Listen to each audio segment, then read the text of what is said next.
Discuss, podcast bersama Dinas Kesehatan Daerah Istimewa Yogyakarta. Tuberkulosis termasuk salah satu penyakit menular dan disebabkan oleh infeksi bakteri. Bakteri tersebut berpotensi menyerang berbagai organ tubuh, salah satunya adalah paru-paru. Faktanya, Indonesia merupakan negara ketiga dengan jumlah pengidap TBC terbanyak di dunia setelah India dan Cina. Lalu apakah tuberkulosis menular? Apakah tuberkulosis dapat disembuhkan? Kita akan memperbincangkannya dalam Discuss. Bersama anggota Komisi D DPRD DIY, Tustiani SH, dan anggota Perhimpunan Dokter Paru Indonesia DIY, Dr. Paulus Wisnu Kunchoro-Murti, spesialis paru.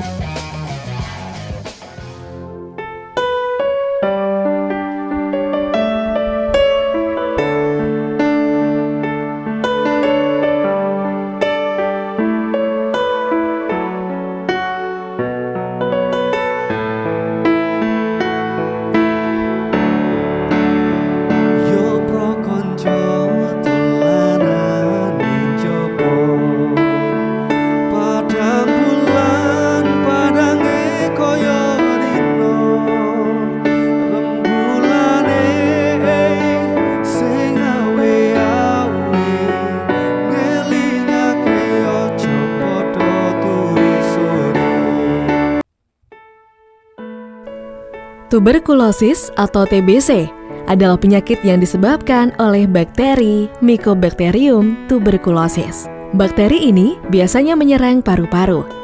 Namun, tidak jarang pula bakteri dapat mempengaruhi bagian tubuh lainnya. Selain menyerang paru-paru, bakteri ini juga menyerang organ lain seperti ginjal, tulang sendi, kelenjar getah bening, atau selaput otak.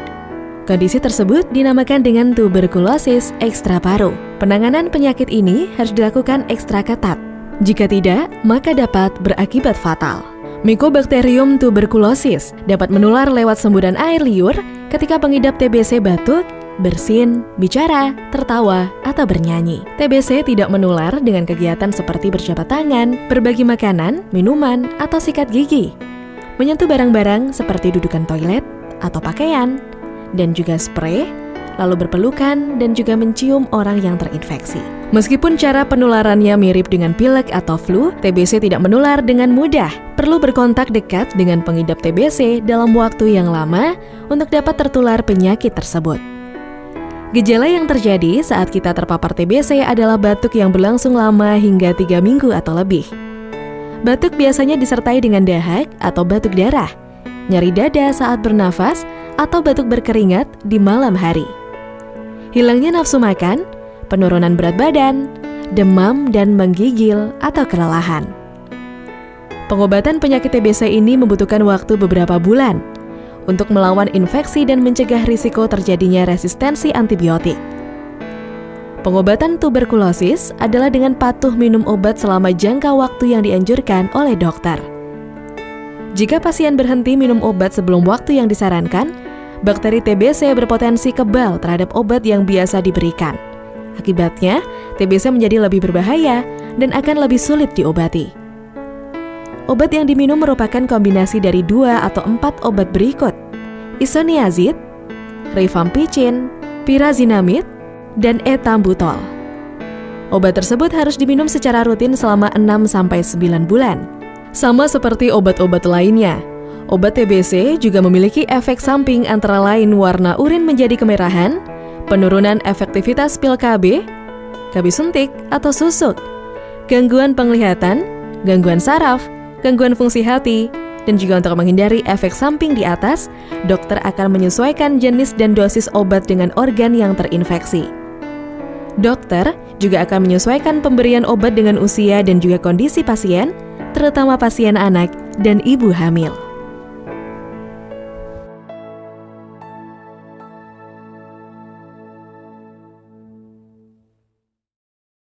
Assalamualaikum warahmatullahi wabarakatuh. Salam sehat Sobat Sehat. ternyata penyakit TBC masih menjadi permasalahan yang kemudian harus kita soroti bersama.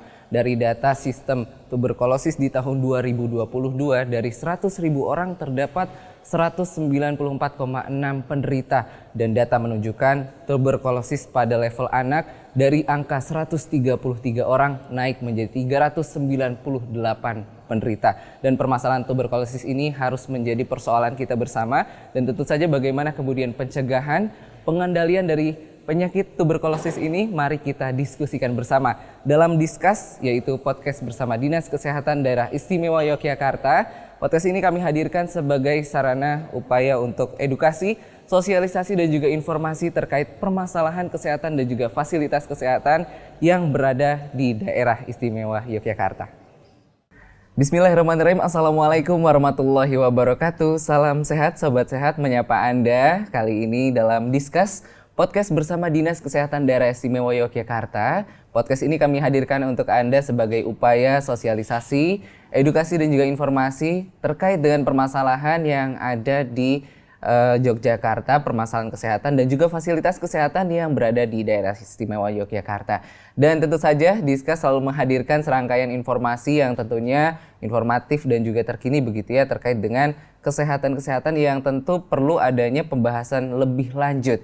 Karena permasalahan kesehatan harus kita kemudian dalami lebih lanjut terkait dengan kesehatan-kesehatan yang berada di sekitar kita. Dan salah satu penyakit yang akan kita bahas di hari ini bersama narasumber spesial kita adalah penyakit tuberkulosis. Nah, mungkin Anda sudah sering mendengar ya penyakit TBC ini, yang ternyata memang penyakit yang cukup punya nilai yang ini mungkin kaitannya adalah penyakit yang mematikan, karena ternyata ada di peringkat nomor 2 penyakit paling mematikan, dan di Indonesia ini merupakan urutan ketiga dengan kasus tertinggi dunia penyakit tuberkulosis. Dan seperti apa kemudian kita bisa menangani penyakit ini dengan pencegahan dan juga pengobatannya, mari kita diskusikan bersama. Dalam Discuss kali ini kami mengundang ada 2 narasumber kita. Yang pertama ada Ibu Tustiani SH yang merupakan anggota Komisi D DPRD DIY. Salam sehat Ibu Tusti.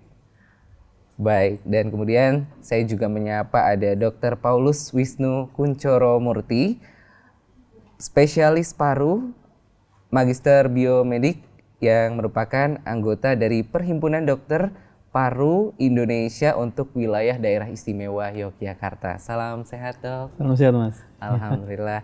Dan di sore hari ini, Dok, di hari ini menjadi satu pembahasan yang mungkin cukup penting harus kita bahas bersama ya, Dok ya, terkait dengan penyakit TBC ini. Kalau dari pandangan dokter terlebih dahulu, seperti apa sih mungkin penyakit TBC ini yang harus dikenal oleh masyarakat? Ya. Jadi penyakit TBC ini sebagai salah satu penyakit menular dari paru ya. Ini infeksi ini disebabkan oleh bakteri. Nah, infeksi ini sangat menular sehingga kasusnya sangat banyak. Ditandai tadi Mas, peringkatnya dari Indonesia menduduki peringkat ketiga, bahkan yang laporan terakhir itu naik peringkat sebenarnya. Naik peringkat, aduh. Nah, peringkat sebenarnya nggak bagus juga. Penyakit naik peringkat. Jadi dulunya itu peringkat ketiga. Di dunia untuk kasus TBC. Sekarang ini yang terakhir peringkat kedua. Ya ampun. Di belakang India. Nah, ini kan satu kondisi di global yang mungkin kurang begitu mengenakan ya. Jadi satu sisi menjadi PR kita bahwa penyakit ini sedemikian pengaruhnya sebagian kuat. Salah satu penyakit menular di paru. Yang ternyata kasusnya sedemikian banyak di Indonesia, di Jawa dan di DIY. Ya. Ini dia peringkat yang tidak kita harapkan naik ya, Dok ya. Tapi kita harapkan terus menurun. Dan tentu ada faktornya ya, Dok ya, peningkatan ini terjadi. Kalau di Yogyakarta sendiri, kalau dokter sendiri melihatnya seperti apa? Ya, jadi ini kan penyakit karena infeksi bakteri. Bakterinya namanya Mycobacterium tuberculosis. Ya. Kalau bicara mengenai faktor risiko ya Mas, jadi maksudnya kenapa si kuman ini begitu berkembangnya masif ya. Kita bicara pertama masalah dari kondisi rumah. kondisi rumah yang misalnya padat, Oke. yang kurang kurang tertata, rapat ya. Sirkulasi mungkin ya. Di Jogja mungkin beberapa kondisi di Jogja kan berlokasi itu kan posisinya perumahan rapat ya. Rapat, kemudian kurang udara luas, kurang ventilasi, kemudian pengaturan sanitasi air juga kurang bagus. Nah, dengan rapatnya ini nanti memungkinkan penularan TBC menjadi tinggi. Selain dari lingkungan, status sosial ekonomi. Kenapa saya bicara status ekonomi? Karena pada yang kurang penanganan gizinya, maka akan berdampak pada imun yang kurang. Sehingga nanti memungkinkan terjadi istilahnya apa ya? Gampang sekali kena TBC. Nah, kemudian yang kedua adalah masalah mengedukasi yang mungkin belum menyeluruh ya, kalau kita bilang. Jadi masyarakat belum teredukasi dengan baik, sehingga seperti yang harusnya diobati belum berobat. Atau kalau sudah berobat nggak selesai. Nah, ini kan menimbulkan masalah ya. Nah, kalau masalah ini nggak tuntas, yang tadinya harusnya turun, kasusnya naik. Gitu. Belum lagi masalah lain, misalnya beberapa penyakit yang nanti akan memudahkan terjadi TBC, misalnya HIV/AIDS. Nah, ini juga memudahkan orang gampang sekali kena penyakit TBC. Kemudian juga mitos ya, kalau bilang mitos yang ada di masyarakat. Mitos mengenai penyakit TBC ini malah menjadi penghambat. Ada juga ya, Dok? Ada, dan bukannya ada, banyak sekali. Jadi saya banyak menjumpai beberapa orang menanyakan kepada saya, TB itu nggak bisa disembuhkan ya, Dok? Itu satu. Yang kedua, TB itu penyakit keturunan ya, Dok? Ada lagi yang lucu, TB itu penyakit guna-guna. Nah, mitos yang sedemikian banyaknya, sedemikian masifnya, ini seperti menutupi edukasi dari tenaga kesehatan. Misalnya saya bicara seperti ini ya. Sekali kita bicara, mitosnya ada banyak sekali yang nutupin. Sehingga masyarakat tadinya menjadi hampir mudeng atau mau mengerti, tapi terus istilahnya apa? Terdistorsi oleh informasi yang salah ini. Betul. Akhirnya yang harusnya periksa nggak jadi periksa. Udah saya ke obatan alternatif aja. Udah nggak bisa diobati, nggak bisa sembuh. Udah ini aja, misalnya ke pengobatan yang lainnya. Ini beberapa hal yang mungkin menjadi PR kita. Wah, ternyata memang banyak sekali ya, Dok. Ini faktor-faktor yang kemudian pemicu dari TBC itu sendiri. Mulai tadi ada kepadatan penduduk begitu ya, kemudian ada sanitasi yang kurang baik, mungkin juga sirkulasi udara yang kemudian tidak bisa berjalan dengan baik, dan didukung juga dengan adanya mitos-mitos yang kemudian hadir di masyarakat. Akhirnya masyarakat yang kemudian mau periksa bukannya ke dokter malah ke tempat lain gitu ya. Dan mungkin ini yang bisa menjawab adalah ada Ibu Tusti ya, yang kemudian dekat dengan masyarakat terkait dengan mungkin ada pandangan-pandangan masyarakat ini, Ibu Tusti, terkait dengan penyakit TBC ini. Yang tadi mitos yang disampaikan dokter adalah mungkin ada yang tidak bisa disembuhkan, TBC kemudian penyakit turunan dan juga penyakit guna-guna. Nah, kalau Bu Tusti kemudian melihat masyarakat seperti itu, bagaimana responnya? Iya, jadi sebenarnya itu adalah hanya mitos ya. Nah, kita sebagai kepanjangan tangan dari pemerintah daerah tentunya bisa memberikan edukasi yang baik kepada masyarakat melalui beberapa sosialisasi. Terkait nanti sosialisasinya kan bisa lewat puskesmas. Kemudian kita juga mendorong sosialisasi ini untuk peningkatan kapasitas bagi para tenaga kesehatan yang ada di masyarakat. Tentu saja seperti bimbingan teknis khusus untuk tenaga kesehatan yang ada di desa-desa. Karena kan sekarang banyak atau kader kesehatan, ada kader kesehatan TBC, ada kader kesehatan jiwa, ada kesehatan lansia, posyandu dan lain-lain.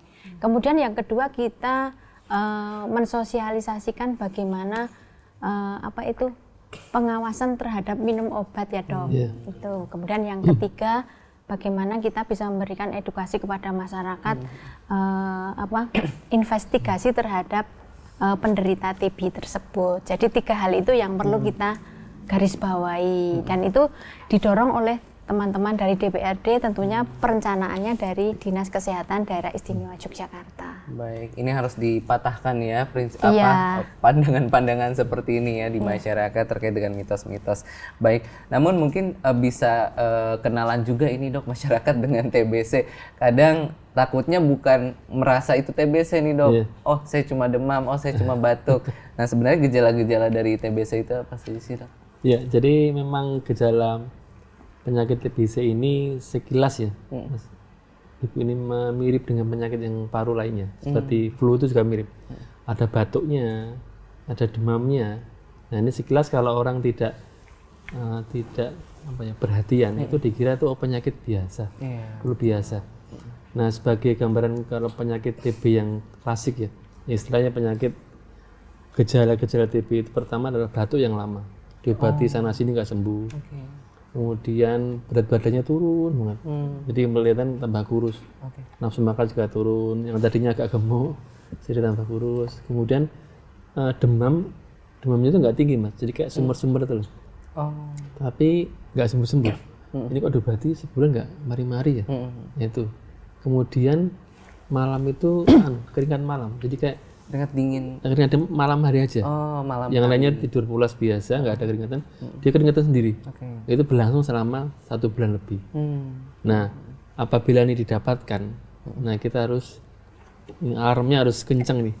Berarti harus siap-siap periksa. Nanti dites oleh dokter dengan ronsen, dengan pemeriksaan dahak. Apakah ini memang penyakit flu biasa atau TBC? Gitu. Oke, ada indikasinya tadi yang harus diingat-ingat ya, demamnya lama, kemudian tadi juga ada batuk-batuk yang lama, berat badan turun. Nah ini harus periksa ya. Periksa, ya. Nah tapi kalau melihat ternyata faktor-faktornya demikian Dok, kemudian menyerangnya itu sebenarnya memang di paru-paru saja atau di tempat yang lain? Ya, jadi penyakit TB ini sebenarnya bisa menyerang semua organ. Oh, semua organ? Iya, dari atas sampai bawah. Sepanjang saya melihat juga praktek dan sebagainya itu, hampir semua organ kena. Bu. Jadi yang belum tercatat dalam penelitian itu hanya kuku sama gigi sama rambut. Itu yang belum ada TB-nya. Belum pernah ada. Jadi mata, ginjal, jantung, usus, tulang, kulit, kelenjar, alat reproduksi, Ibu. Jadi alat kehamilan sebagainya itu juga bisa terkena. Selain yang utama, sebenarnya bukan masalah utama. Jadi kasus terbanyaknya memang di paru. TBC paru terbanyaknya. Tetapi tidak hanya TB paru, tetapi bisa menyerang seluruh organ tanpa kecuali. Ya. Baik. Artinya ini merambat begitu tadi? Ya, jadi masuknya, jadi ceritanya si kuman ini pintu masuknya pertama dari pernapasan. Selalu ya, hampir selalu semuanya kasus TB itu masuknya dari pernapasan. Jadi seseorang yang sakit TB pas batuk itu kan mengandung kuman tanpa masker, tanpa jarak yang dekat. Kemudian yang depannya itu, kontak dekatnya itu juga nggak pakai masker. Lalu terhirup masuk pernapasan, masuk ke paru. Nah di paru akan bertemu dengan antibodi kita. Nah kalau antibodinya menang ya mati semua. Tapi kalau antibodinya setengah kuat, setengah nanti sebagian besar mati, yang kecil ini ada yang lari nih, migrasi. Jadi si TB ini suka migrasi, pintar-pintar pindah-pindah ya. Pindah dari paru, lolos nih, lolos dari antibodi, pindah ke ginjal getah bening, pindah ke usus, pindah ke tulang dan sebagainya. Nah harapannya nggak pindah-pindah, udah cek ya Dok ya. Baik, ini saya sedikit curhat nih Bu Tusti. Saya baru mengenal TBC itu ketika memang sekolah. Nah suka ada pertanyaan, ada apa namanya punya apa ya istilahnya penyakit yang TBC atau tidak, mungkin waktu kecil atau ini. Saya berpikir, oh kalau saya TBC saya nggak bisa sekolah gitu. Tapi benar nggak sih Bu, kalau misalkan yang kemudian punya penyakit TBC ini kemudian tidak diloloskan masuk sekolah? Iya, ini baru dengar sekarang ini saya kalau misalnya kena TBC, tapi kan itu hanya rumor ya Dok ya. Iya. Biasanya kalau TBC itu kalau di desa-desa itu ya itu penyakit yang tidak bisa disembuhkan. Dan kadang-kadang dijauhi kayak kalau kita kena HIV itu kan mitosnya itu jangan deket-deket nanti bisa menular.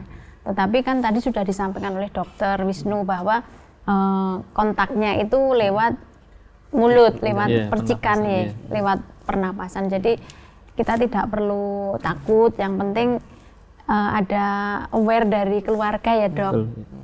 Jadi misalnya ada yang terkena ya kita bagaimana bisa mencari tempat untuk berkonsultasi ke puskesmas atau ke vaskes yang lebih tinggi gitu. Baik, tadi juga yang menjadi satu faktor masalah begitu yang disampaikan oleh Dr. Wisnu adalah mungkin dianggap sebagai penyakit harian ini Bu. Jadi seperti penyakit biasa begitu ya, yang akhirnya nggak usah periksa dulu lah, nanti juga sehat begitu ya. Mungkin untuk meningkatkan kesadaran masyarakat untuk selalu cek begitu ya, Ibu bagaimana sih? Iya, itu kan di tingkat-tingkat pedusunan, itu kan sekarang sudah ada kader ya, kader kesehatan. Kader kesehatan itu meliputi semuanya, dari mulai kader lansia, kader yandu. Nah tadi screeningnya lewat itu Mas. Jadi karena lansia itu kan mulai dari umur berapa sampai berapa itu nanti mereka akan mendapatkan undangan untuk ada semacam dikumpulkan di suatu tempat, kemudian itu setiap bulan atau mungkin 40 hari sekali itu ada pemeriksaan seperti itu. Dan ini terjadi di dusun-dusun di DIY itu. Sudah berlangsung. Sudah berlangsung, cuma kita lebih meningkatkan ke kapasitasnya para tenaga. Tadi tenaga kesehatan untuk bagaimana men-screening bagi penderita TB itu bagaimana gitu loh. Baik, dan mungkin ini langkah-langkah yang harus semakin masif Bu ya. Karena tadi cerita-cerita sama dokter ya, ternyata termasuk yang naik peringkat ya dok ya, dari 3 jadi 2 gitu ya. Nah kalau mungkin dari dokter sendiri melihat apakah memang fenomena TBC ini semasif itukah karena semakin cepat begitu ya, atau memang kurangnya tadi screening mungkin ya yang harus kita semakin perbanyak begitu.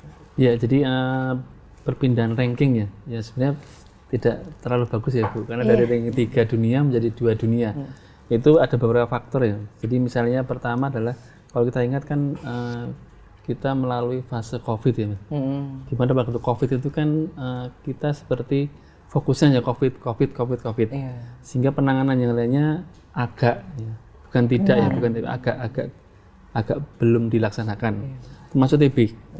Jadi pada waktu COVID karena kita semua tenaga kesehatan, semua unsur bangsa ini konsentrasi ke COVID, maka yang TB ini belum terketemukan lagi.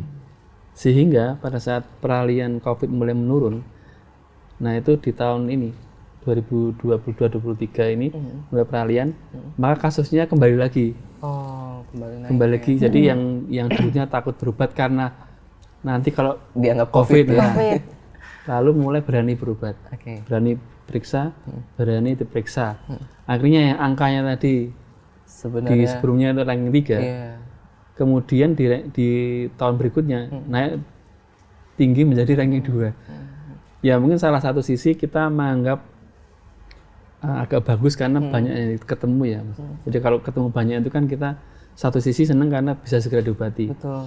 Tapi satu sisi juga kita agak prihatin karena kok ya masih banyak ya. Datanya naik lagi. Ya, jadi memang Ibu, jadi memang dua sisi yang sering kita hadapi sebagai kita menemukan itu. Satu sisi ya sedih, kok ya masih banyak. Satu sisi ya gembira karena semakin banyak ditemukan, semakin kita diobati. Seperti itu. Jadi banyak faktor kenapa rankingnya naik. Ya memang kasusnya memang naik. Kedua, ada situasi global yang sempat membayangi di era 2 tahun ini Mas. Jadi ada perubahan. Jadi yang tadinya sempat tidak periksa jadi kembali periksa lagi. Kasusnya naik lagi. Baik. Tapi termasuk yang ada vaksinnya nggak sih Dok, kalau TBC? Kalau TBC ada, yang BCG yang untuk bayi itu. Sebenarnya kita sudah ada. Sudah ada ya. Kalau kita bayi. Dan itu ada di Posyandu begitu? Ada iya. Jadi memang sudah ada catatannya. Bayi-bayi yang periksakan di Posyandu itu ada jadwalnya. Termasuk nanti kalau ada posyandu itu setiap bulannya dilaksanakan, nanti dari puskesmas itu akan turun untuk bisa memberikan vaksinasi bagi bayi-bayi yang sudah jadwalnya diberi vaksin. Ini mungkin sesederhana pemikiran saya ya Pak ya. Apa namanya? Memang vaksin itu diberikan kepada bayi karena kemungkinan kelompok rentan, atau memang tidak ada untuk orang dewasa begitu Dok? Ya karena memang kita memandang karena Indonesia kan memang ya termasuk 30 besar negara dunia yang beban TB-nya tinggi Mas. Ibu, jadi memang kita memandang ya begitu bayi lahir harus segera dibeli pelindungan. Kalau menunggu nanti dewasa kan ya kan rentan sekali kan. Makanya semakin lebih awal diberikan vaksinnya akan memberi efek pelindungan yang bagus buat individu. Seperti itu. Baik. Ya. Baik. Nampaknya juga kita harus tahu ya Dok ya, terkait dengan kelompok rentan atau yang mudah terkena itu. Apakah tadi mungkin Bu Tusti menyampaikan tadi lansia yang harus didata begitu ya. Tapi memang apa semua kita berpotensi begitu Dok? Jadi memang betul Ibu tadi, jadi lansia masuk kepada rentan karena lansia itu kan imunnya sudah beda dengan yang masih muda-muda ya Mas. Kemudian yang kedua adalah penyakit-penyakit yang kronis seperti orang yang dengan HIV/AIDS, benar penyakit-penyakit yang cancer atau penyakit apa ya kronis yang 1-2 misalnya punya gagal jantung, punya gagal ginjal yang berbarengan itu sebenarnya juga rentan. Rentan orang yang kemoterapi, ada yang transplantasi organ itu juga rentan imunnya tidak stabil, gampang terkena TBC. Seperti itu. Baik, mungkin ada apa ini ya Bu, melihat tadi ya ternyata kelompok rentan ini banyak faktornya termasuk yang punya penyakit bawaan. Ada nggak sih mungkin penyuluhan yang dilakukan pemerintah terkait dengan semuanya itu juga harus waspada dengan TBC begitu? Iya.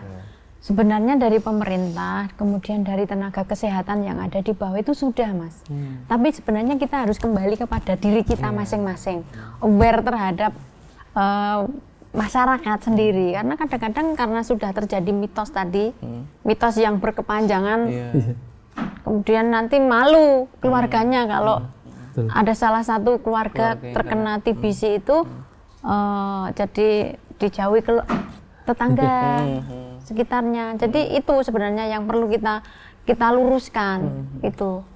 Saya kira kalau dari pemerintah sudah tidak kurang-kurang memberikan bagaimana supaya masyarakat itu sadar terhadap keadaan gitu loh. Jangan malu lah, karena apapun bentuknya sekarang itu kan penyakit semakin lama semakin berkembang, artinya macam-macam.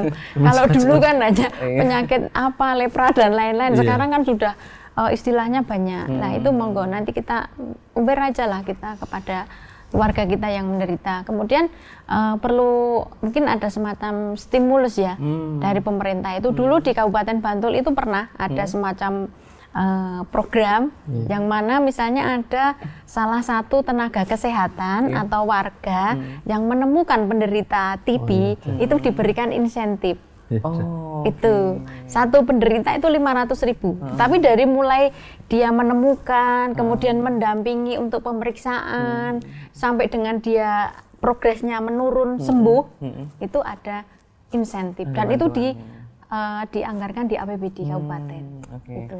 Baik. Nah, mungkin berkaitan dengan hal tersebut ya, Ibu Tusti, kekhawatiran selanjutnya adalah kalau sakit ke dokter mahal. Enggak. Sekarang apakah sudah kalau TBC difasilitasi ya? Semua sudah diberikan JKN itu loh. Jadi ada kartu Indonesia Sehat sama BPJS. Baik yang BPJS mandiri maupun yang iuran dari pemerintah. Jadi masyarakat di DIY itu sebenarnya sudah tercover dalam healthy coverage itu. Ada 92%. Jadi yang 8% itu karena mungkin dia termasuk kategori orang-orang kaya. Jadi 92% penduduk di DIY ini sudah tercover dalam JKN. Kesehatan itu ya. Baik. Artinya masyarakat tidak perlu khawatir lagi begitu ya untuk senantiasa mengecek begitu ya. Dan juga ada ininya nggak sih Dok, semacam diagnosis atau pengecekan mandiri kalau misalkan kita itu mendeteksi diri kita TBC? Check up gitu. Check up. Bisa. Jadi misalnya kita mau melihat ya kesehatan parunya bisa dengan ronsen. Oh, ronsen. Gitu. Jadi yang pertama kita lakukan ronsen dulu, lalu kita konsultasi ke dokter. Nanti misalnya dari ronsen itu nanti terbaca seperti apa gitu. Jadi check up pertamanya bisa seperti itu. Ada memang langkahnya hanya itu ya dok ya? Ya, kalau pertama kali. Kalau pertama kali, baik. Kalau kalau biasanya yang sudah melakukan pengecekan begitu ya, dan ternyata terkena kemudian TBC, biasanya yang dilakukan apa saja begitu dok? Ya, jadi pada saat konsultasi pertama di mana seluruh gejala yang tadi sebutan itu ada semua, kemudian kita lakukan pemeriksaan ronsen dan namanya pemeriksaan dahak. Itu memakai cek dahaknya. Cek dahaknya itu kalau dulu memakai BDA, sekarang yang terbaru itu memakai yang model seperti COVID PCR itu, memakai DNA yang cepat molekuler itu kita memakai itu lebih sensitif. Itu yang ukuran kecil bisa terdeteksi. Nah, dengan gejala yang sesuai dengan TB, kemudian ronsennya juga kelihatan, hasil tes dahak positif, maka langsung tegak TBC. Kemudian kita mulai pengobatan selama 6 bulan. 6 bulan. 6 bulan ya, 6 bulan itu berupa teratur sesuai dengan jadwal. Seperti itu tadi cerita bahwa semua bisa ditanggung oleh JKN, termasuk pengobatannya itu sudah lengkap, sudah ditanggung, stoknya sudah aman. Jadi masalah tidak perlu khawatir ya. Misalnya periksa obatnya nanti ada nggak ya, habis enggak ya? Enggak, semua sudah ditanggung saat ini semua lancar ya Mas. Jadi dan tidak berbayar. Kalau yang memakai program itu kan tidak berbayar. Selama 6 bulan itu gratis obatnya ya, obat TB-nya ya. 6 bulan nanti setiap ada pengecekan di 2 bulan pertama, 5 bulan pertama, 6 bulan terakhir itu ada dites lagi dahaknya. Nanti kalau semuanya 6 bulan sudah lengkap semua hasilnya, lalu kita lihat istilahnya kita lulus atau tidaknya ini ya. Jadi kalau semuanya sudah membaik, ronsennya membaik, tes dahaknya negatif, maka pasien 6 bulan kita nyatakan selesai. Sembuh. Okay. Ya. Artinya ada peluang itu ya dok ya? Ada, dan ini bukan hanya peluang Mas, tapi memang sudah dijamin istilahnya seluruh penelitiannya yang ada ini sudah menjamin kesembuhannya tinggi sekali. Kecuali mungkin orang ya tidak patuh. Sembunyi-sembunyi ngomongnya saya berobat rutin, ternyata obatnya nggak diminum. Ada soalnya Bu, jadi yang lapor tuh keluarganya. Ke saya gitu, ini nggak minum obat dok, obatnya disembunyikan di mana. Jadi kelihatannya tuh habis obatnya ternyata nggak diminum. Jadi orang-orang yang tidak patuh pengobatan, nah ini bisa berulang gagal pengobatan. Baik. Ini bahaya banget. Jadi pentingnya kesadaran masyarakat untuk mematuhi. Karena udah ada jaminannya. Penelitiannya sudah bilang 6 bulan tuh selesai sembuh.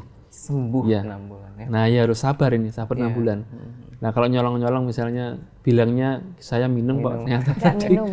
Ya nanti ancamannya tidak sembuh. Seperti Baik, ini dia ya, harus diperhatikan kepatuhan dan tentu saja ini perlu ada pendampingan ya Bu Tusti ya terkait dengan pasien-pasien yang mengidap penyakit tuberkulosis. Dan tentu saja begitu ya Sobat Sehat sekalian, untuk mengetahui informasi terkait kasus tuberkulosis di Daerah Istimewa Yogyakarta, kami sudah menyiapkan informasinya. Ini dia informasi untuk Anda.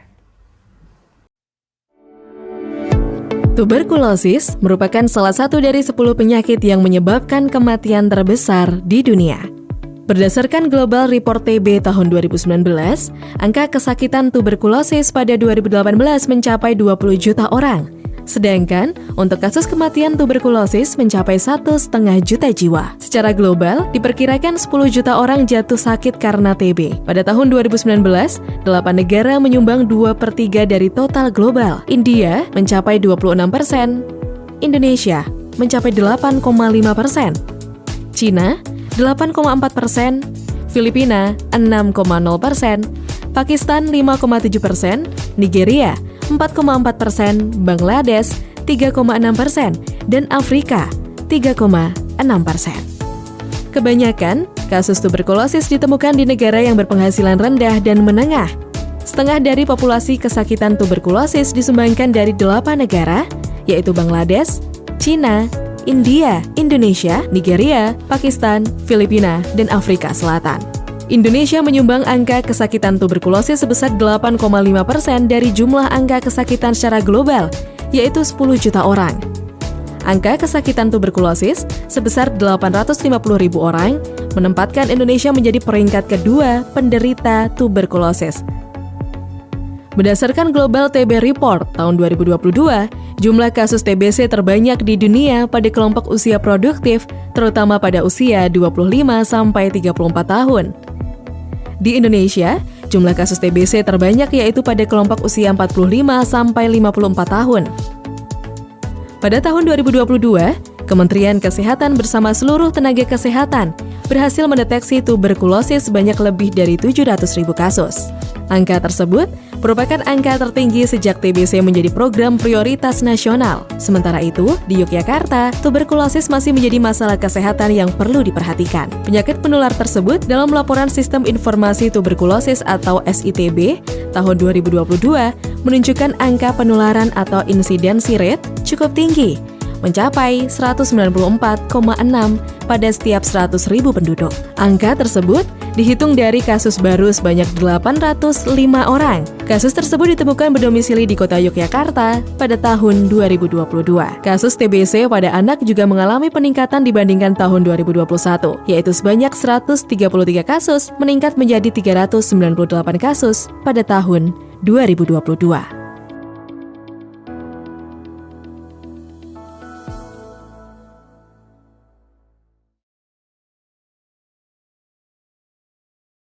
Terima kasih Sobat Sehat, Anda masih bersama kami dalam Discuss Podcast bersama Dinas Kesehatan Daerah Istimewa Yogyakarta. Dan kali ini kita masih membahas seputar dengan penyakit TBC, yang ternyata penyakit TBC ini selain menular, tapi tadi ya disampaikan oleh Dr. Wisnu, ini potensi sembuhnya terjamin begitu ya, ketika memang dengan catatan ya Bu Tusti ya, kemudian pasiennya disiplin, terus kemudian juga patuh ya apa yang kemudian jadi nasihat dari dokter.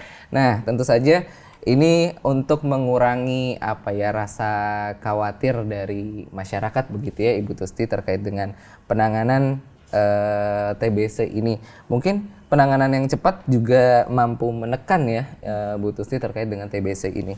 Lantas kemudian kalau di Yogyakarta aksesnya sudah mudah belum sih Bu Tusti untuk penanganan dari TBC itu sendiri? Iya, jadi selain kalau sudah tadi terdeteksi di tingkat tenaga kesehatan yang di bawah, maksud saya kader-kader kesehatan itu kan nanti naiknya ke puskesmas. Oh, oke. Puskesmas itu kan segala sesuatunya kalau kan gratis. Bisa juga iya, ya dicek di puskesmas berarti. Kemudian kalau memang nanti ada memang perlu penanganan yang lebih lanjut, nanti kan ada rujukan untuk ke rumah sakit yang lebih vaskesnya lebih tinggi lagi. Apalagi di DIY ini kan sudah ada rumah sakit Respira yang khusus untuk penanganan penyakit paru ya Dok ya. Itu yang ada di Bantul. Dan itu kan rumah sakit kepunyaannya Daerah Istimewa Yogyakarta. Jadi sebenarnya masyarakat itu di DIY ini sudah sudah komprehensif untuk penanganan TB ini. Cuma kita kuncinya kembali ke masyarakat tadi. Masyarakat itu aware apa enggak terhadap penyakitnya, kemudian lingkungannya, saudara-saudaranya, keluarganya itu aware terhadap penderita apa enggak. Kemudian ada pengawasan tadi, pengawasan minum obat, investigasi terhadap kontak penderita TB itu. Itu. Ini kayaknya jadi poin yang sangat penting ya, kalau misalkan tadi peningkatannya itu karena tidak terdeteksi ya Dok ya. Tapi kalau sudah terdeteksi satu, artinya kan bisa ketahuan ya Dok ya. Bisa ketahuan. Yang lain itu juga punya potensi begitu ya. Apalagi mungkin tenaga kesehatan ya. Ini jadi dokter juga harus atau dicek nih. Atau mungkin gini Mas, ini mumpung saya ketemu sama dokter ya. Dokter kan dari itu ya Dok PTPI itu.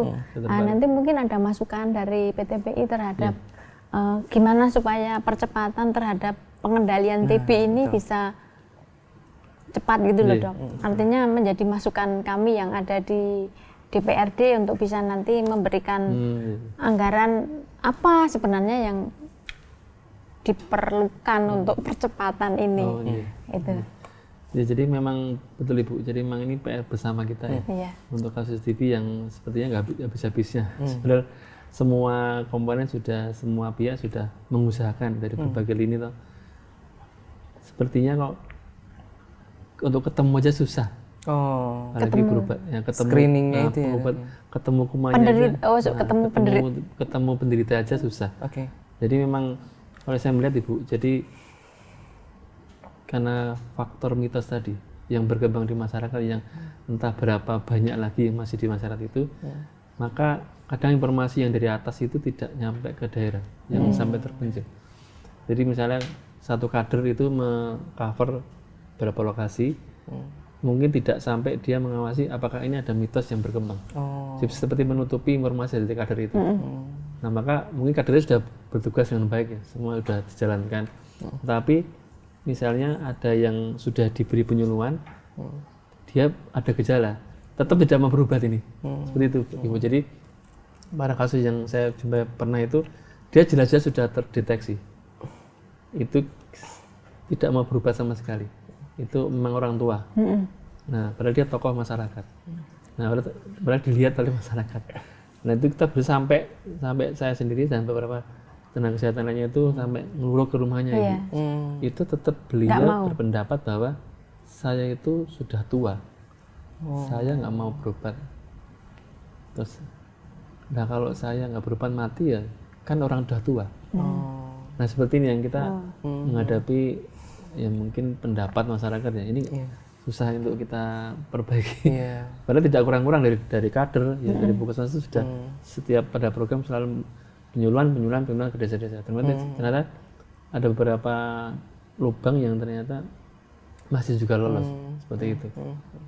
Nah ini saya juga dan beberapa teman dari PDP juga berusaha memberikan itu Ibu. Jadi pada penyuluhan dengan berbagai media, mau media yang mungkin anak muda, untuk yang usia tua itu kita masukin semuanya. Sampai saat ini sudah dengan masifnya kita laksanakan. Cuman itu yang ke perifer itu yang kita masih tanda tanya, masalah apa yang informasi tidak masih sampai ke pucuk desa mungkin ya, pucuk gunung, pucuk itu ternyata ada satu hambatan di situ. Mungkin kalau yang di ibu kota, misalnya ibu kota kabupaten itu masih sampai saat ini masih sudah kondusif, informasi sudah masuk, kesadaran sudah tinggi. Tetapi kalau sudah masuk ke luar ibu kota kabupaten, nah ini yang menjadi pertanyaan Ibu. Beberapa saya jumpa itu, saya tanya kadernya sudah bertugas, tetapi kok feedbacknya nggak ada. Nggak maksimal ya. Nah, saya jumpai sudah kasus sudah berat. Loh, kan ini sudah di edukasi sama kader. Nah, dia bilangnya nggak ketemu kader dan sebagainya. Nah, ini kenapa ini? Yang pertama yang di pucuk, maksudnya misalnya di paling pojok batas perbatasan yang tidak jauh dari kabupaten ini. Dari media mungkin tidak kurang-kurangnya ya. Misalnya kalau media sosial kan jelas ada ya. Ada WA, grup WA, Instagram, YouTube dan sebagainya sudah banyak sekali.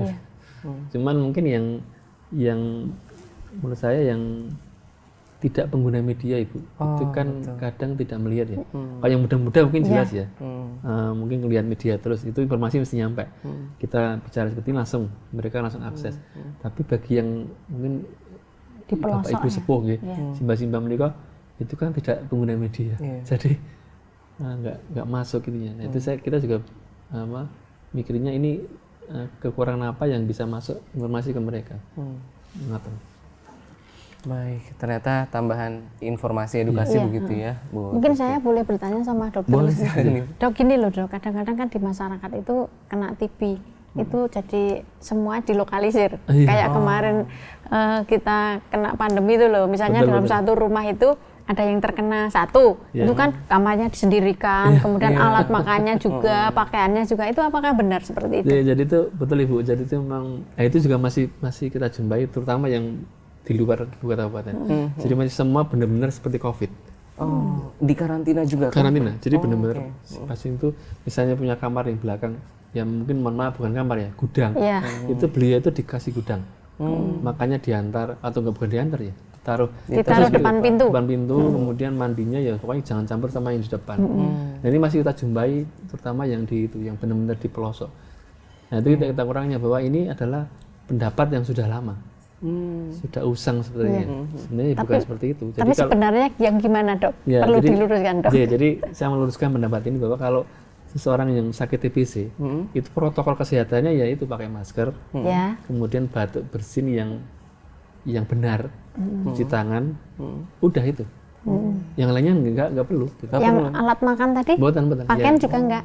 Oh, artinya kan masih ringan gitu loh. Iya masih. Jadi yang penting ini kan penularan dari sini guys. Iya. Seperti saya kembali lagi meluruskan paradigma yang tadi sudah ketimpa oleh mitos yang sebanyak ya. Iya, jadi karena penularannya lewat udara, lewat batu bersin, maka yang penting adalah masker. Masker ya. Ya jangan lupa sering diganti ya. Kemudian kedua adalah etika batuk bersin. Batu tidak sembarangan, ditutup, harus tutup, dibuang di tempat yang khusus. Kemudian juga, nah seperti COVID, cuci tangan. Pola hidup sehat. Ya kalau pakaian udah kotor ya harus dicuci ya seperti biasa. Kebersihan. Yang dilupakan itu adalah mengarantina seseorang, tetapi kebersihan lingkungannya tidak ada. Yang salah gitu, sering saya jumpa kita berkunjung di rumah pasien ya, itu gini Bu, di karantina di belakang, tetapi kondisi rumahnya tidak bagus. Kotor kotor, ventilasinya nggak jalan, airnya mampet. Nah ini kan nggak ada yang benar. Yang sana nggak benar, sini nggak benar. Betul. Jadi yang benar lah, yang ini tadi, yang penting masker, cuci tangan dan lah maka yang rumahnya ini harus ditata sesuai dengan pencegahan infeksi. Ya ventilasi dibuka, kebersihan dijaga, airnya juga salurannya lancar seperti itu. Nah seperti ini yang memang kita mungkin harus beribu-ribu kali ngomong.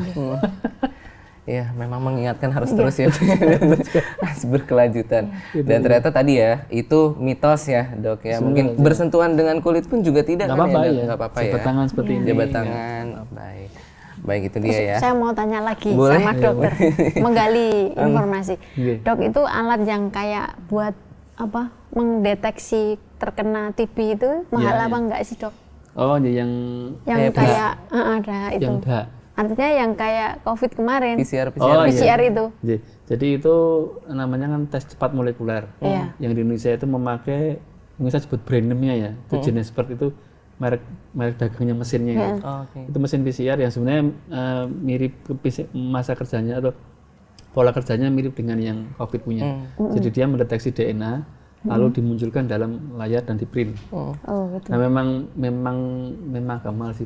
Agak mahal. Cuman itu sudah dalam program pemerintah, sudah diplot di masing-masing daerah. Jadi misalnya di Kabupaten Bantul, itu ada Bantul, masing-masing RSUD sudah punya. Kemudian nanti beberapa satu kabupaten nanti diplot yang puskesmas mana yang mendapat. Sudah dihitung dengan areanya. Ya misalnya area sini nanti dapat 3 puskesmas 1, sini 5 1. Jadi diusahakan memang rata. Kalau saya lihat sudah mulai merata. Jadi misalnya di tingkat rumah sakit sudah ada, lalu di tingkat puskesmas nanti melihat demografi dari puskesmas. Misalnya sana itu ada berapa satu. Satu. Ini memang belum semua karena mungkin keterbatasan. Cuman itu aksesnya sudah mudah. Ada ya. Bahkan sampai yang di pucuk gunung sama yang dekat pantai itu sudah aksesnya sudah gampang. Sudah demikian dipermudah. Baik, tinggal kemudian ada kemauan begitu ya untuk datang. Baik, saya menyapa Bu Tusti dan juga Dr. Wisnu dari Sobat Sehat yang kali ini dari Bantul juga. Ini ada Sobat Yusuf, bagaimana menghindari TBC ketika kita sudah dewasa? Menghindari? Oh iya. Jadi menghindari TBC otomatis kita berbicara masalah pola hidup sehat. Jadi sebenarnya bukan hanya TBC ya, semua penyakit. Ya, pada dasarnya kita harus membangun pondasi. Pondasi itu imun yang bagus. Jadi kalau imun kita bagus, maka penyakit seperti menular TBC itu akan sulit untuk masuk. Ya bagaimana dengan pondasi? Ya berarti kita bicara pola makan yang bagus, teratur dengan gizi yang lengkap, tidur yang cukup, kemudian kontrol emosi, berolahraga, tidak merokok, tidak alkohol. Nah itu semua dilaksanakan. Nah kalau ini semua secara holistik dilaksanakan, maka imunnya sudah stabil. Itu akan sulit sekali untuk kuman TBC itu masuk. Jadi ingat bahwa kuman TBC itu bisa masuk kalau imunnya itu jelek. Oke. Ya, kalau imunnya bagus tidak akan bekerja, dia akan mati.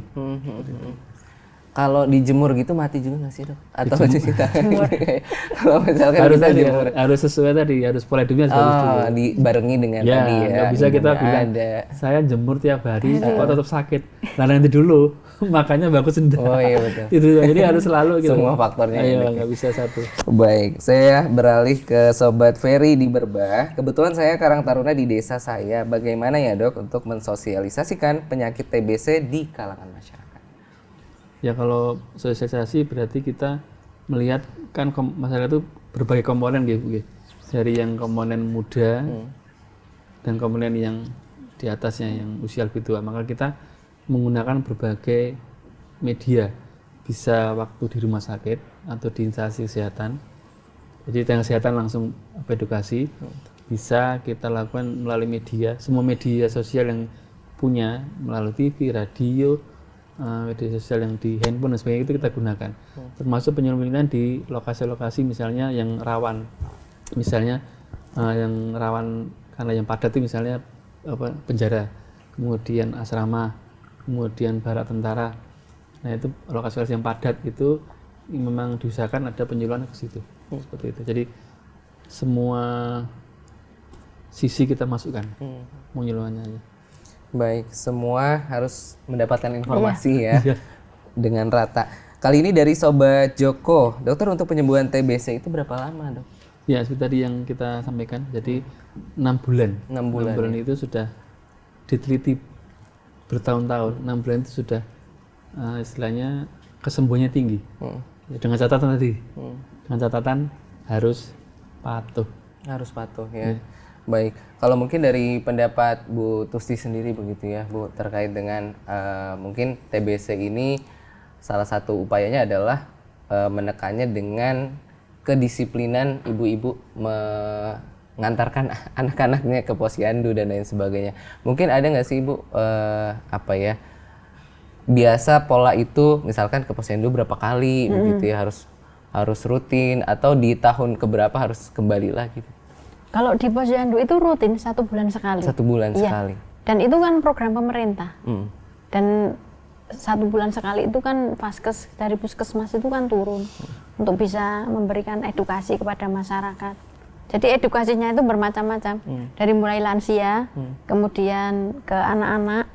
Tapi yang muda-muda itu malah kadang-kadang kita terlupakan. Oh iya. Karena kan di bawah itu ada kesehatan posyandu kan balita. Kemudian kesehatan jiwa. Jiwa itu kan menyeluruh ya, karena kan harus melalui asesmen terkait dengan ODGJ yang ada di masyarakat. Kemudian kesehatan yang secara umum, ada lansia tadi.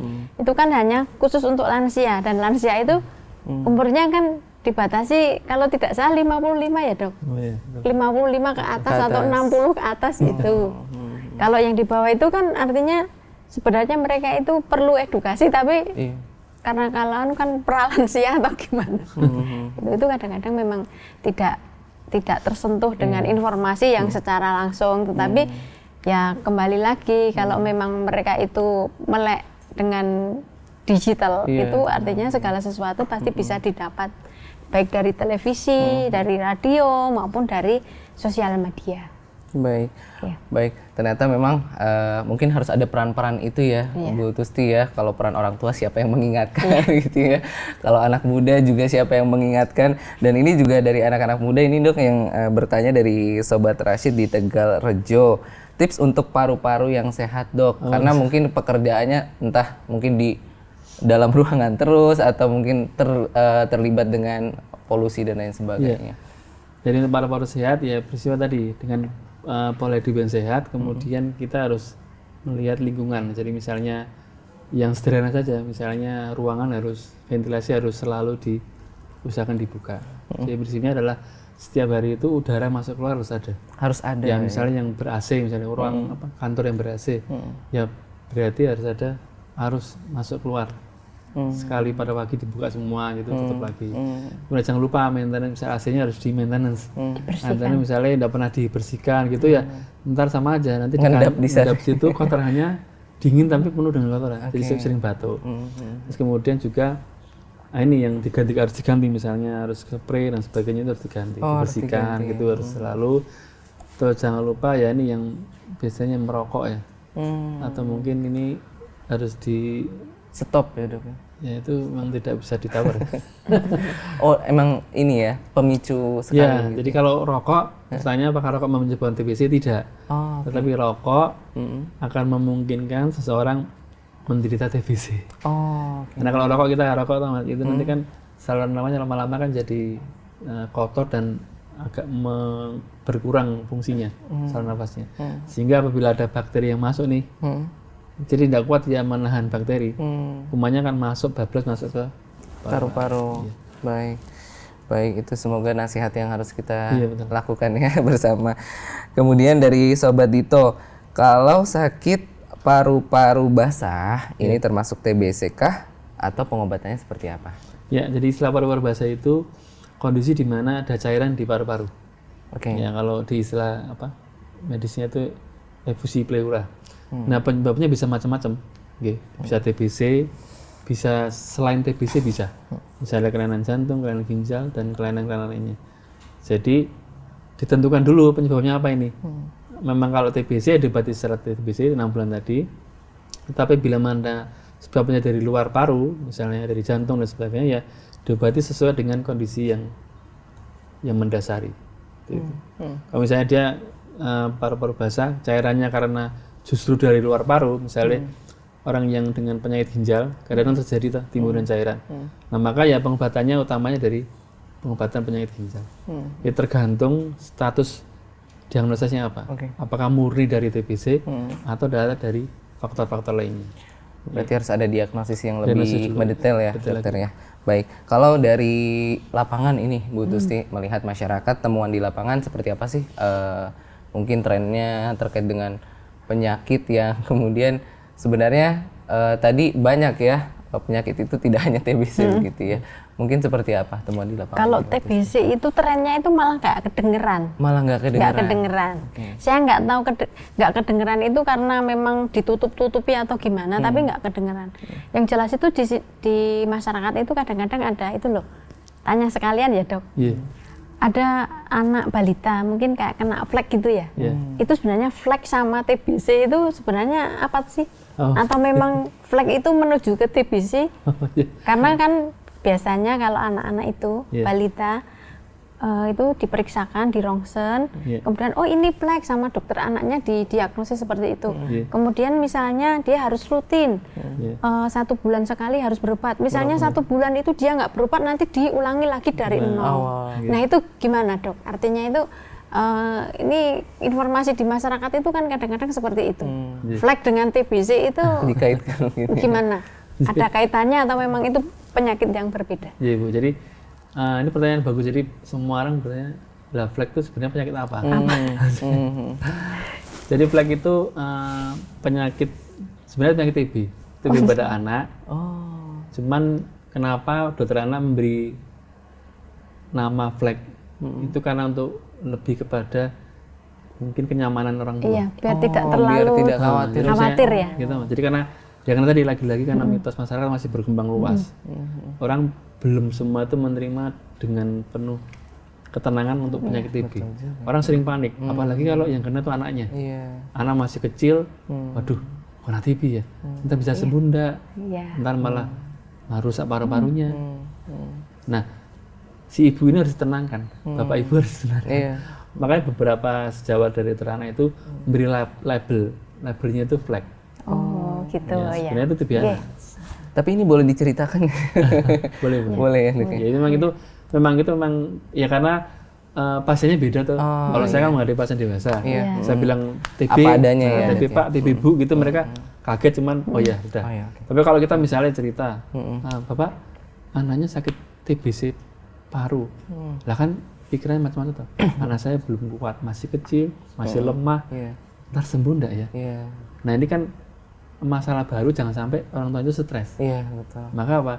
Beberapa sahabat tadi, sahabat anak memberi label sebenarnya flek itu ya TB anak itu. Ya hanya sebenarnya masalah keharmonisan komunikasi aja. Tapi mungkin bisa ditekankan lagi dok, apakah TBC bisa sembuh? sembuh. Sembuh. Ya, TB anak bisa sembuh, TBD bisa sembuh. Asal tadi sekali lagi asal. Iya.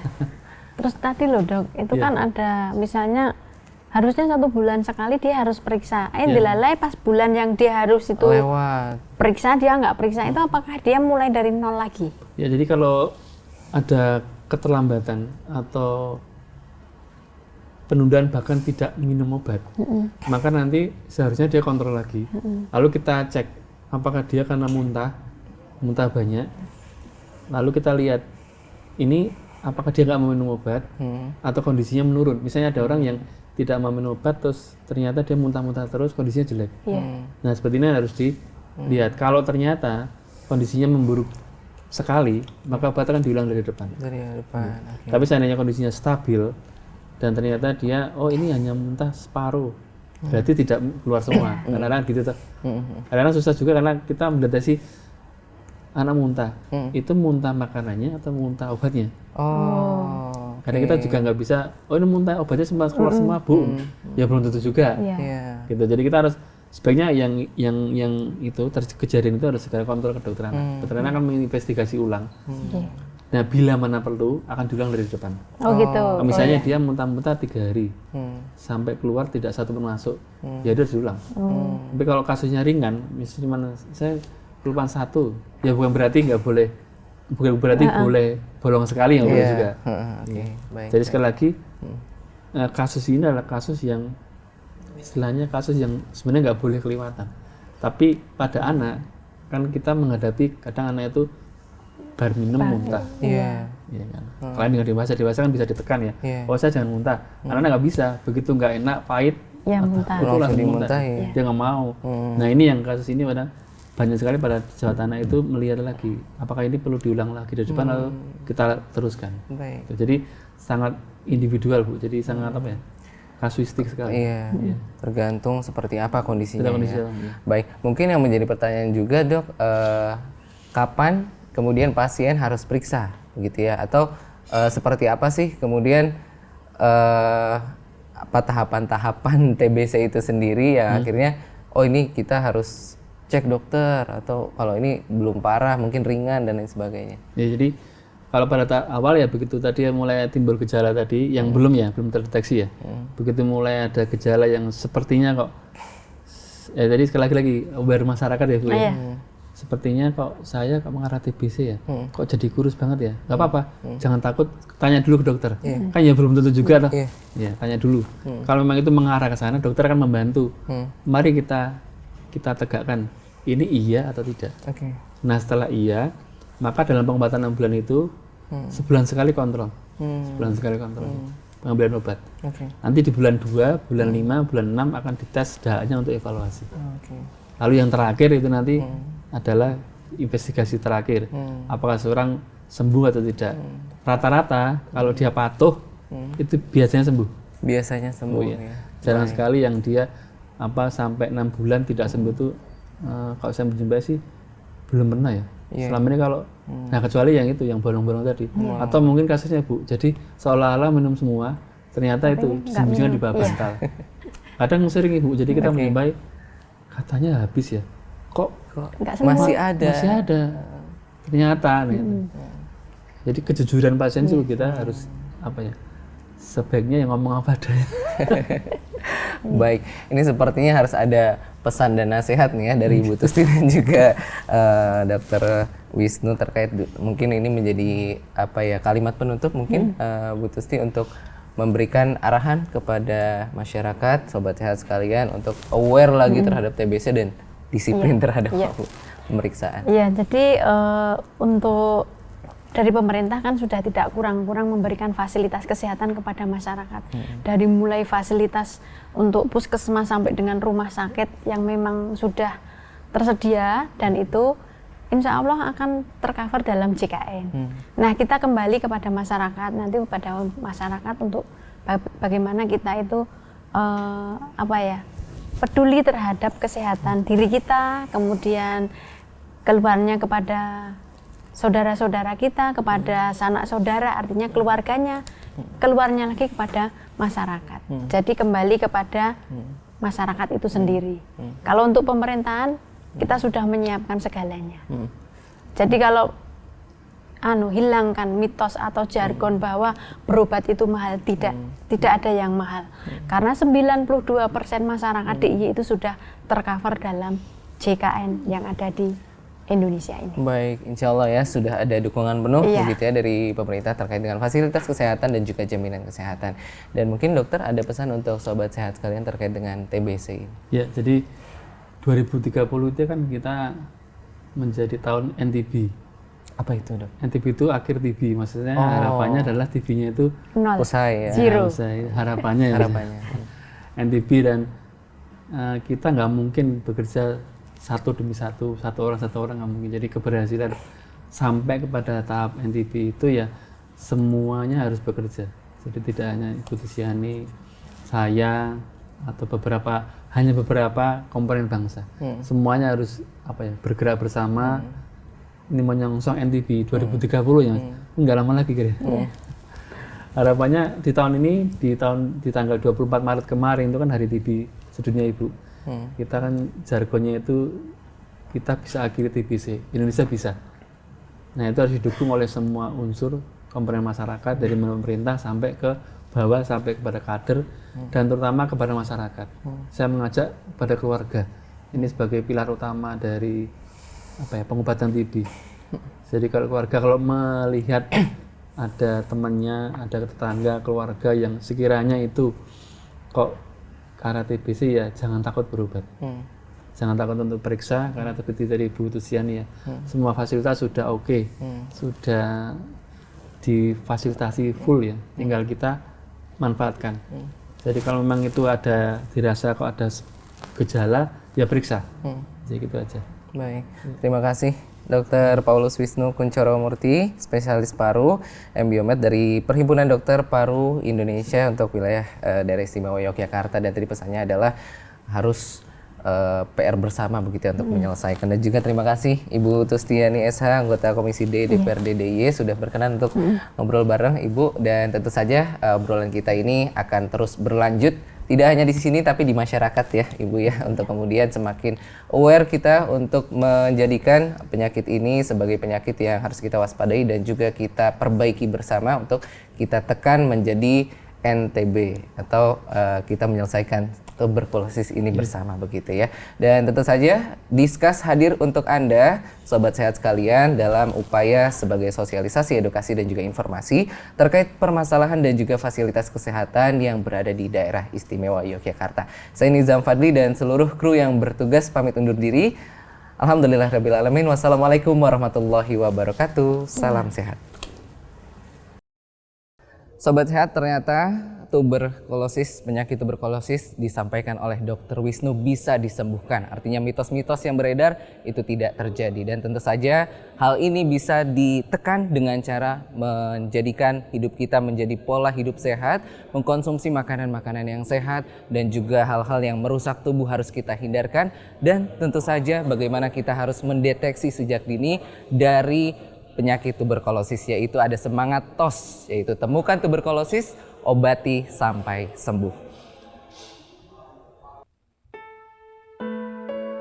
Angka notifikasi kasus atau Case Notification Rate atau CNR di Indonesia pada tahun 2017 mencapai 161 per 100.000 penduduk. Sedangkan untuk notifikasi kasus tuberkulosis dengan HIV pada tahun 2017 mencapai 1,85%. Berdasarkan tingginya kasus di Indonesia, kejadian tuberkulosis bisa disebabkan oleh berbagai faktor. Kejadian tuberkulosis dapat disebabkan oleh faktor riwayat TB di dalam keluarga. Apabila salah satu anggota keluarga terpapar penyakit TB, maka kemungkinan anggota keluarga lainnya akan tertular. Penularan tuberkulosis atau TB di dalam keluarga terjadi dikarenakan seringnya berkontak langsung dengan penderita. Hal tersebut bisa terjadi karena tinggal dalam satu rumah. Selain itu, faktor perilaku penderita dapat mempengaruhi terjadinya kejadian TB. Perilaku penderita TB yang sering membuang dahak sembarangan bisa mengakibatkan orang yang di sekitarnya tertular karena bakteri TB terdapat di dalamnya. Penderita TB yang tidak menerapkan etika batuk dan PHBS atau pola hidup bersih dan sehat di tempat tinggalnya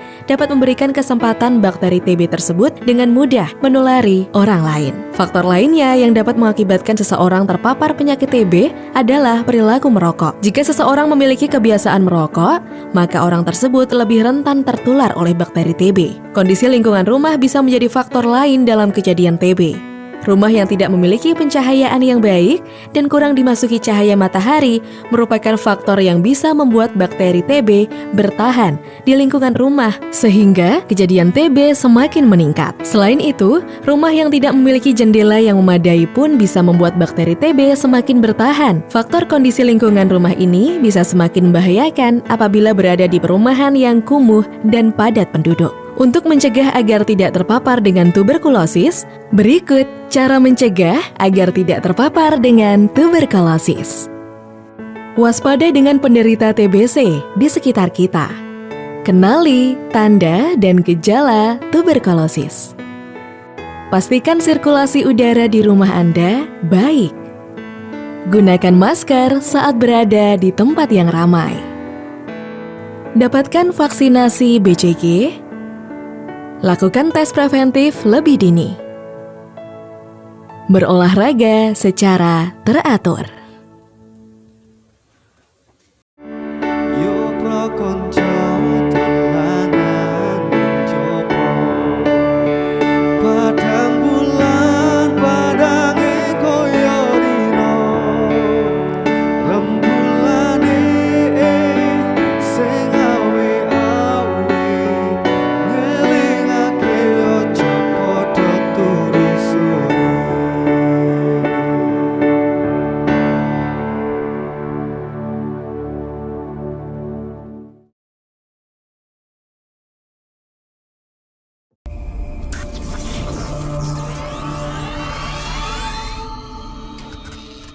Discuss, podcast bersama Dinas Kesehatan Daerah Istimewa Yogyakarta.